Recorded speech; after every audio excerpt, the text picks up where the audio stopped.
આતંકવાદીઓ હવે તમારા ઘર પણ સુરક્ષિત નથી. પીએમ મોદીએ નામ લીધા વિના પાકિસ્તાન પર કર્યો કટાક્ષ. પાકિસ્તાનનું નામ લીધા વિના વડાપ્રધાન નરેન્દ્ર મોદીએ પાકિસ્તાનને પડકાર ફેંકતા કહ્યું કે ભારત હવે બદલાઈ ગયું છે. આતંકીઓ હવે પોતાના ઘરમાં પણ સુરક્ષિત રહી શકતા નથી. એક કાર્યક્રમમાં વડાપ્રધાન મોદીએ આતંકવાદ, વિકાસ અને તેમની સરકારની નીતિઓ વિશે વિગતવાર ચર્ચા કરી હતી. મુંબઈમાં 26/11ના આતંકવાદી હુમલાના અહેવાલનો ઉલ્લેખ કરતા વડાપ્રધાન મોદીએ કહ્યું કે આજે મેં એક પ્રદર્શનમાં 26/11 હુમલા સાથે સંબંધિત અહેવાલો જોયા. તે સમયે આતંકવાદ ભારતીયો માટે મોટો ખતરો હતો અને લોકો પોતાને અસુરક્ષિત અનુભવતા હતા.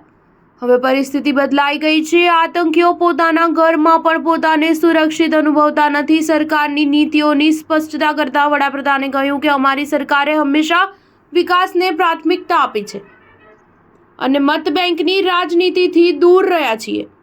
અમારી સરકારનો સ્પષ્ટ ઉદ્દેશ્ય લોકો માટે, લોકો દ્વારા વિકાસ છે અને માત્ર જનહિતની દિશામાં કામ કરી રહ્યા છીએ. વડાપ્રધાન નરેન્દ્ર મોદીએ જણાવ્યું હતું કે અમારું ધ્યેય ભારતને એક સમૃદ્ધ અને વિકસિત રાષ્ટ્ર બનાવવાનું છે.